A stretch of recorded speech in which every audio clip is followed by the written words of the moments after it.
monsieur, bonjour. Merci de nous rejoindre dans l'actualité. Le dialogue constructif, seule voie susceptible d'aboutir à des solutions efficientes à même de répondre à toutes les aspirations du peuple algérien. Déclaration à partir de Berlin du vice-premier ministre, ministre des Affaires étrangères, Ramtan Lamamra. À l'instar d'autres pays de la planète, l'Algérie fête aujourd'hui la journée mondiale de l'arbre, un programme de reboisement de plus de 2,5 millions d'arbres entre chênes lièges et arbres fruitiers réalisé à Boumerdès, où la couverture végétale a beaucoup souffert des feux de forêt ces dernières années. Rallye Auto-Moto Touareg, un parcours hommage sur une distance de 80 km organisé hier à travers les zones sahariennes de Niabès à la mémoire du pilote italien décédé à la suite de sa tentative de traverser une dune où se déroulait le parcours de la 3e étape de ce rallye. Bienvenue à tous. Répondre à toutes les aspirations du peuple algérien par le dialogue constructif, voilà à quoi appelle le vice-premier ministre, ministre des Affaires étrangères à partir de Berlin. Ramtan Lamamra affirme que c'est la seule voie susceptible d'aboutir à des solutions efficientes. Parallèlement à cela, il soutient que l'État algérien est aussi dans l'obligation d'accomplir toutes ses responsabilités vis-à-vis de son entourage géopolitique. La correspondance de Afa Belouchet. Une séance de travail axée sur plusieurs volets à caractère bilatéral et multilatéral que s'apprêtait à avoir le vice-premier ministre, ministre des Affaires étrangères, Ramtan Lamamra, et le ministre allemand des Affaires étrangères, Heiko Maas. Une séance précédée par un point de presse où l'actualité nationale a dominé les questions et durant laquelle Ramtan Lamamra a rappelé l'attachement de notre pays au principe de non-ingérence, un principe partagé par son hôte. الدولة الجزائرية والشعب الجزائري حريصين على ألا تتدخل الدول الأجنبية في شؤوننا الداخلية، فهذا مبدأ ثابت وهذا مبدأ نعتز به وهذا مبدأ تحترم الجزائر لأنها دائما وأبدا تطبقه بكل حزم على نفسها وعلى غيرها. الآن وأعتقد وهذا ما أحب أن أتعرف على المزيد من زميلي ومعالي نائب رئيس الوزراء أن يتم دمج وانخراط جميع الأطراف المجتمعية في الجزائر وأنه يعود القرار في النهاية لمواطني ومواطنات الجزائر حول تشكيل الحكومة. هناك بالطبع اقتراح مقدم من الحكومة الجزائرية سنتحدث عنه بكل تأكيد اليوم. بالطبع لن نتدخل، نحن نتابع كل التطورات ونتمنى أن تبقى التطورات بهذه السلمية والديمقراطية.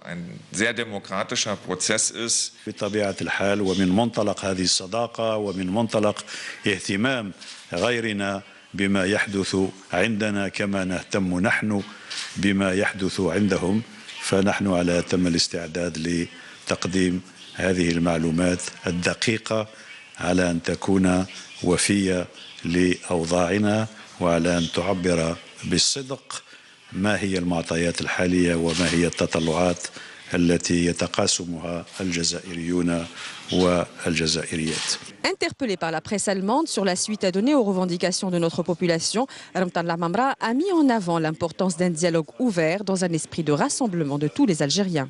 فأعتقد أن الحل يكمن في الحوار، فالدولة الجزائرية على تم الاستعداد للحوار، بل تذهب أبعد من ذلك فهي على تم الاستعداد للترحيب بممثلي المعارضة والمجتمع المدني في الحكومة الجديدة التي يتم تشكيلها حاليا. ثم إن الحوار البناء هو وحده الكفيل بإيجاد حلول ناجعة، حلول متطابقة مع تطلعات كافة المواطنين والمواطنات، وحلول تكون كذلك متماشية مع ضرورة أداء الدولة الجزائرية لمسؤولياتها كاملة غير منقوصة داخل التراب الوطني وتجاه محيطها الجيوسياسي. فنعتقد إذن أن الحوار ثم الحوار هو مفتاح الغد الأفضل. أقول لكم ولأصدقائنا الآخرين اطمئنوا، ما يحدث في الجزائر تطور طبيعي في مرحلة تاريخية كبيرة يتمكن من خلالها الشعب الجزائري، وعلى وجه الخصوص عنصر الشباب وهو الغالبية الكبيرة للمجتمع الجزائري، من صنع مصيره بيده، بحيث يتمكن من بعث نظام سياسي جديد يأتي ليخلف النظام السياسي الذي وصل إلى نهايته. Par ailleurs, les deux parties ont également réaffirmé leur attachement à une coopération active dans l'intérêt des nations sur la scène internationale. أذكر فقط وبعجالة أن الجزائر وألمانيا تلتقيان في مناشدة المجتمع الدولي في الخوض في إصلاح مجلس الأمن الأممي لإضفاء المزيد من الديمقراطية والمشروعية والنجاعة على أعماله، ونعتقد أن هذا الموقف المشترك بين الجزائر وألمانيا وعدد كبير من الدول الأخرى من شأنه أن يصل في نهاية المطاف إلى أن يقبل جماعيا على الساحة الدولية، وأن يعطي الفرصة للمجموعة الدولية أن تتقدم بخطوة حاسمة نحو ديمقراطية العلاقات الدولية. لكننا في الوقت ذاته نحترم ونقدر دوركم الإقليمي بالنظر للمنطقة بأكملها، خاصة بالنظر إلى ليبيا، منطقة الساحل الأفريقي أو أيضا الصحراء الغربية. أنا أعلم أنكم التقيتم اليوم بالرئيس الألماني السابق هوست كولا، جاء هذا اللقاء في التوقيت الصحيح، وهذا قبيل دورة المباحثات الثانية في جنيف. بالتأكيد كان هذا أمرا مساعدا ومعاونا جدا. الرئيس السابق كولا أحدث تغيرا بشكل مبهر في العملية السياسية برأينا، والحكومة الألمانية تدعم بوضوح وبقوة جهوده في التوسط كمبعوث خاص للأمين العام للأمم المتحدة غوتيريس. À l'instar d'autres pays de la planète, l'Algérie fête aujourd'hui la journée mondiale de l'arbre, une occasion pour nous de vous emmener non loin d'Alger, plus précisément dans la ville de Boumerdès, où la couverture végétale a beaucoup souffert des feux de forêt ces 5 dernières années, ce qui a nécessité un programme de reboisement de plus de 2,5 millions d'arbres entre chênes-lièges et arbres fruitiers. Reportage Ibn Boutelja, le récit est signé Karim Haïfa. Réhabiliter la couverture végétale dans la wilaya de Boumerdès, une mission dont s'est chargée la conservation des forêts de la wilaya en lançant plusieurs opérations de plantation d'arbres fruitiers à l'instar de cerisiers, abricotiers et autres oliviers. Au niveau de Boudouaou, 43 bénéficiaires ont pu planter des oliviers, des pêchers, des abricotiers, des pommiers et des poiriers.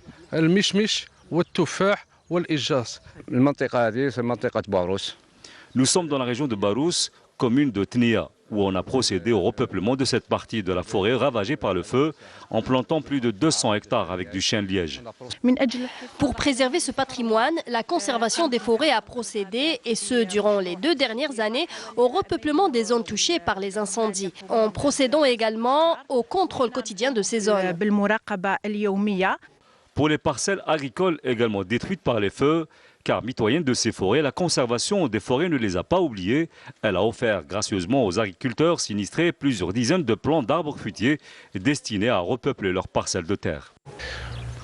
On m'a donné 50 plants d'abricotiers et d'oliviers. On les remercie beaucoup.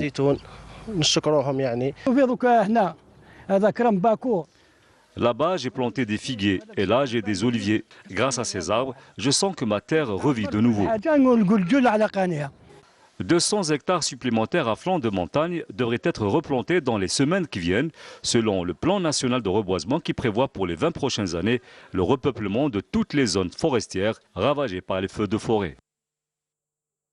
À Sidi Blabès, les jeunes se réapproprient l'agriculture après avoir boudé durant plusieurs années cette branche, comme est le cas pour Nujaim et Khaira qui sont décidés aujourd'hui, coûte que coûte, à réaliser leur objectif. Un choix très difficile à assumer vu les nombreuses contraintes auxquelles ils sont confrontés au quotidien. Manal Boudouaba. De plus en plus de jeunes s'orientent vers l'agriculture, un choix risqué pour beaucoup d'entre eux car le profit n'est pas toujours au rendez-vous et les obstacles à relever en rebutent plus d'un. Nujaim a opté pour l'élevage de dinde. Avec peu de moyens et beaucoup d'énergie, il a pu atteindre les 100 000 têtes par an dans une filière où le cahier de charges à respecter est très strict. Il faut notamment que les abreuvoirs soient à leur disposition et propres et que la température du hangar soit adéquate. Ce choix de carrière est un défi à relever au quotidien pour ce jeune aviculteur pour avoir une viande blanche de qualité et arriver à la commercialiser à Sidi Blabès et dans les autres wilayas. C'est la contamination de la volaille par des maladies qui nous fait peur. Il faut maintenir des conditions d'hygiène et une température bien précise grâce aux bonbonnes de gaz, mais tout ça coûte très cher. Nous demandons aux autorités de nous aider pour l'installation, par exemple, d'une grande bonbonne que l'on remplirait régulièrement au lieu d'acheter toutes ces bonbonnes qui s'accumulent ici, comme vous le voyez. Khaira a opté quant à elle pour l'apiculture. Après avoir obtenu un petit terrain où elle a pu installer ses ruches, elle commence tout juste à récolter les fruits de son dur labeur. Un miel 100% bio, obtenu de façon artisanale. Un choix qu'elle ne regrette pas, mais qui n'est pas facile à assumer tous les jours. C'est mon grand-père qui faisait ce métier. Il m'a transmis le flambeau. En 2013, dès que j'ai obtenu ce petit lopin de terre par la direction des forêts, j'ai commencé à installer mes ruches. Au départ, j'avais une dizaine de ruches. Elles ont été décimées par les maladies. Il ne m'en reste que 6 aujourd'hui. Sans soutien, je n'arrive pas à développer mon activité.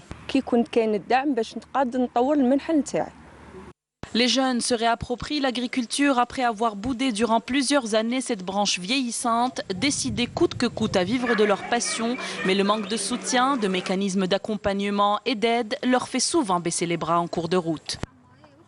Célébration ce 22 mars de la Journée mondiale de l'eau. Chez nous, un riche programme est tracé dans plusieurs villes du pays ce jeudi. Des actions de sensibilisation placées sous le slogan « L'eau pour tous ». À Tindouf, justement, pour que l'eau soit pour tous, plusieurs projets sont en cours de réalisation afin de remédier à la salinité de l'eau dans cette wilaya. Principal problème auquel est confronté le secteur des ressources en eau dans cette région du sud-ouest du pays, en plus de celui du manque en matière de stockage d'eau. Manal Boudouaba. Un projet d'une station de déminéralisation d'eau par osmose inverse avec raccordement de cette dernière au réseau d'approvisionnement en eau potable à partir du champ de captage de Hassi Abdallah.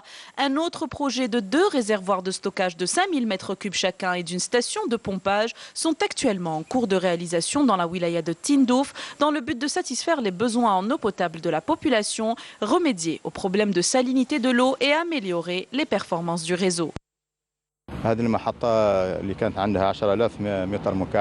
Cette station de déminéralisation a une capacité de 10 000 m3 extensible à 15 000 m3. Elle est aujourd'hui en phase d'essai. Elle sera dotée de 2 forages supplémentaires à Hassi Abdallah afin de renforcer ses capacités de traitement des eaux.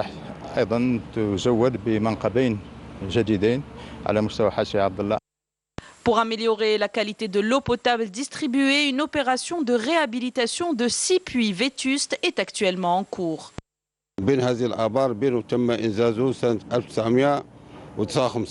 Le plus ancien des puits a été réalisé en 1959, le plus récent en 1979. Ces puits n'ont bénéficié d'aucune rénovation depuis plus de 20 ans. En parallèle avec la réalisation de la station de déminéralisation, nous avons donc entamé cette opération de réhabilitation des puits. Les travaux s'achèveront au mois d'avril 2019.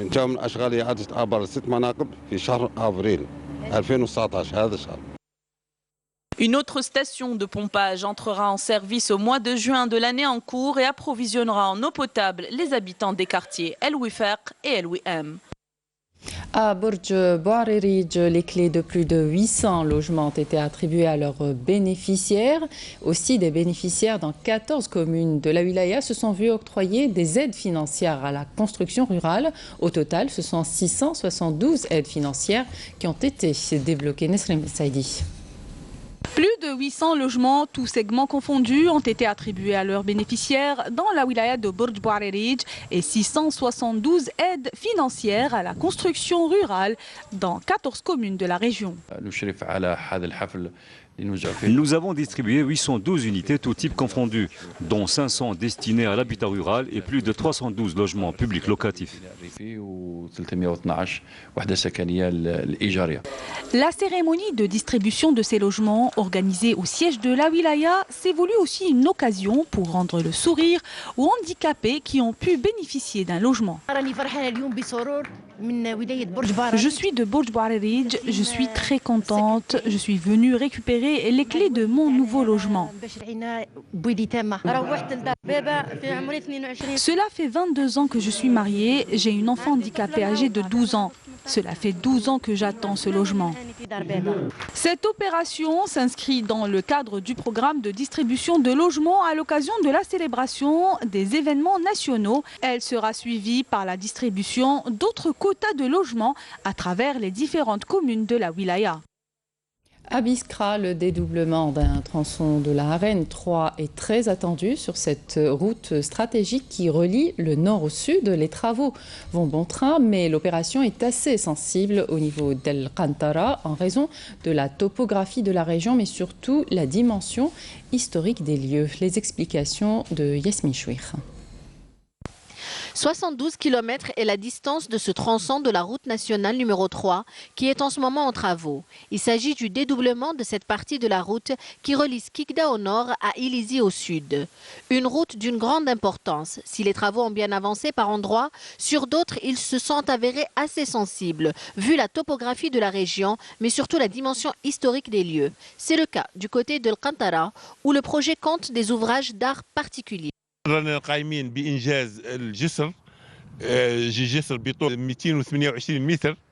Pour l'instant, nous sommes en train de réaliser un pont de 28 mètres. Il y a aussi le projet du tunnel d'une longueur de 700 mètres. Le but est de contourner toute la zone archéologique et tous les sites classés d'El Qantara. Ces travaux constituent un véritable défi pour la direction des travaux publics de la wilaya de Biskra, qui mise sur la modernisation de cette route tout en respectant le cachet historique et touristique de la région. Et puis sachez que des pluies soutenues continueront d'affecter les wilayas du centre et de l'est du pays, et ce jusqu'à demain, vendredi, selon un bulletin météorologique spécial émis aujourd'hui. L'actualité à l'étranger en entame à partir de Genève où se tient la deuxième table ronde sur le Sahara occidental occupé sous l'égide de l'ONU. L'objectif est de faire avancer le processus de règlement de conflit opposant le Front Polisario et le Maroc, invité par l'envoyé personnel du secrétaire général de l'ONU, Horst Kohler. La Mauritanie et l'Algérie participent en tant que pays voisins, outre les parties au conflit. L'Algérie qui est représentée par le vice-premier ministre, ministre des Affaires étrangères, Rabdan Lamamra. Au Mozambique, les secours s'organisent difficilement pour venir en aide aux centaines de milliers de sinistrés du cyclone meurtrier qui a balayé l'Afrique australe. L'ONU a annoncé hier le lancement d'un appel de fonds massifs pour financer les opérations de secours 5 jours après que le cyclone Idai a ravagé 3 pays de la région, le Mozambique, le Zimbabwe et le Malawi. La pire crise humanitaire dans l'histoire récente du Zimbabwe, selon la Fédération internationale et de la Croix-Rouge et du Croissant-Rouge. On revient au pays et pour parler sport, le CS Constantine affrontera la formation de la tunisienne, le ES Tunis, en quart de finale de la Ligue des champions d'Afrique de football, selon le tirage effectué mercredi soir au Caire. Le représentant algérien accueillera son adversaire lors du match aller prévu entre le 5 et 6 avril au stade Tchaker Shahid Hamlaoui de Constantine, tandis que la manche retour aura lieu au stade Rades Tunis entre le 12 et le 13 avril. Cannes 2019, 6e et dernière journée des éliminatoires de la Coupe d'Afrique des Nations 2019 qui se déroulera en Égypte. Les Verts qui peaufinent leur préparation en vue du match face à la Gambie. L'équipe nationale déjà qualifiée tentera de boucler sur une bonne note sa campagne des qualifications ce vendredi soir au stade Mustafa Tchaker de Blida à 20h45. Les Fennecs, au complet pour une séance d'entraînement d'hier mercredi, sont conscients de l'importance de ce rendez-vous continental et tous veulent donner le maximum pour être parmi les sélections à la CAN 2019 le mois de juin prochain. Avec l'équipe nationale, je suis content. Donc c'est le choix du coach, c'est lui qui décide. Donc moi j'écoute et je donne ce que je peux donner. Voilà. Parce que j'ai réussi, je fais une bonne saison. Après pour la suite, pour l'instant je sais pas. Pour l'instant je me concentre sur la fin de championnat et pourquoi pas pour être performant, pourquoi pas être à la CAN. المنتخب الفرصة دائما مبعوثة. المنتخب ما كانش تيتيلار من غير تيتيلار. يعني نظن شاك ستاج شاك ماتش سي ان ماتش ابروفي. كوم سا باش واحد يا اما كان تيتيلار يحتفظ على مكانته واللي ما كانش يفوز بها وهذا ما كان. Le discours du coach aussi, il nous a parlé et voilà, son discours est très clair. C'est serein et voilà, j'ai hâte de pouvoir discuter mes premières minutes. Et, même si on est qualifié, on a un gros match à faire, on a quelque chose à prouver et voilà, c'est un gros match qui nous attend et on va devoir répondre présent. Le Haut Commissariat à la Mazirité dans la wilaya de Djanet veille à créer un recueil pour identifier les différentes tribus amazirs qui ont vécu et fréquenté le Grand Sud algérien. Commentaire Hassiba Abdallah, reportage de Leila Mohamed Mahdoud. Encourager la publication spécialisée dans l'inventaire et l'archive des signes et des symboles de chaque groupe d'artisans, ainsi que la création d'un système d'évaluation de l'artisanat et de tout ce qui a un rapport avec le patrimoine matériel et immatériel. Un appel lancé par le Haut Commissariat à la Mazirité à partir de Djanet. هذه المصطلحات بقيت يعني كما نقولوا مجهودات فرديه. Ces termes récoltés sont le fruit d'initiatives personnelles. Il n'y avait aucun travail dans le passé pour recueillir ces termes. C'est pour cela que nous lançons un appel à tout le monde pour faire plus d'efforts dans la collecte de ces termes. C'est un ensemble de triangles qu'ils ont donné ces formes-là géométrie. Mais au fond, moi ce qui m'intéresse, ce n'est pas la forme géométrique. Pourquoi ces triangles? Pourquoi chaque fois je trouve ces triangles? Là où il y a les Amazirs. Et c'est là la question. كل جهة عندها تعبير عندها معنى خاص. Chaque région a une façon particulière de s'exprimer. Nous avons par exemple le serpent pour représenter l'ennemi, la spirale pour la femme qui se plaint de sa situation, et nous avons aussi le triangle qui est très important, qui représente la structure de la société dans le passé, à partir du chef de la tribu, le trésorier et d'autres.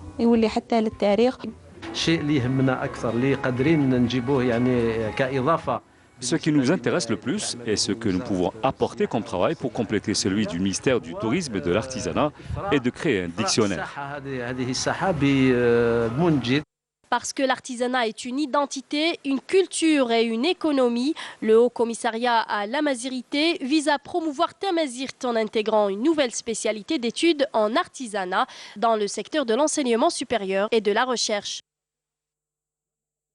On termine avec le parcours hommage sur une distance de 80 km organisé hier à travers les zones sahariennes de Bni Abbès à la mémoire de Giovanni Stafani, pilote italien décédé à la suite de sa tentative de traverser une dune où se déroulait le parcours de la 3e étape de ce rallye automoto Touareg. Dounia Hadjab.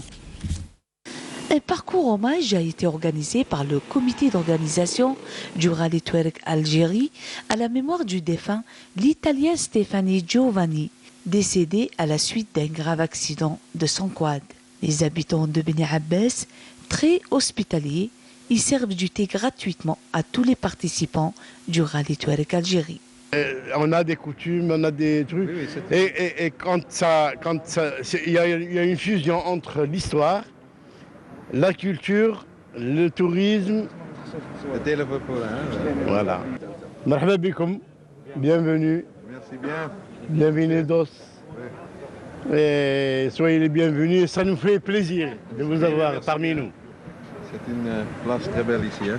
Oui. Ah oui, elle a sa réputation quand même. Ouais. C'est très bon ici, hein? C'est très belle ici, dans la place. Oui, dans la place. It's a really nice city, and yeah, these dunes are beautiful. We really enjoy this. D'aujourd'hui, c'était un jour qui est neutralisé, mais c'était belle et joli et bon. On a fait un petit tour aujourd'hui. On n'a pas fait de la compétition sans chrono aujourd'hui. On a fait juste du plaisir. On vient visiter la ville de Bni Abbas. C'est la première fois que je viens. Et c'était vraiment beau. Aujourd'hui, c'était une journée, je dirais, tranquille, de transition avant la journée de demain. أنا فرحان بهالضيوف اللي جاوا عندنا تاع الرالي مرحبا بكم وراني فرحان يطالع فوق هذا الموطو. La région de Bni Abbas est un musée à ciel ouvert et le Rallye Touareg Algérie reste aussi un événement sportif et touristique pour promouvoir le tourisme saharien et découvrir les différents sites historiques et culturels. Et c'est la fin de cette édition. Merci de votre attention. Tout de suite, les prévisions météo avec Lina Abed pour l'information. Retrouvez ce soir, vous avez plein de à 19h. Sinon, vous avez toujours les liens qui s'affichent sur votre petit écran. Excellente journée à tous. Au revoir.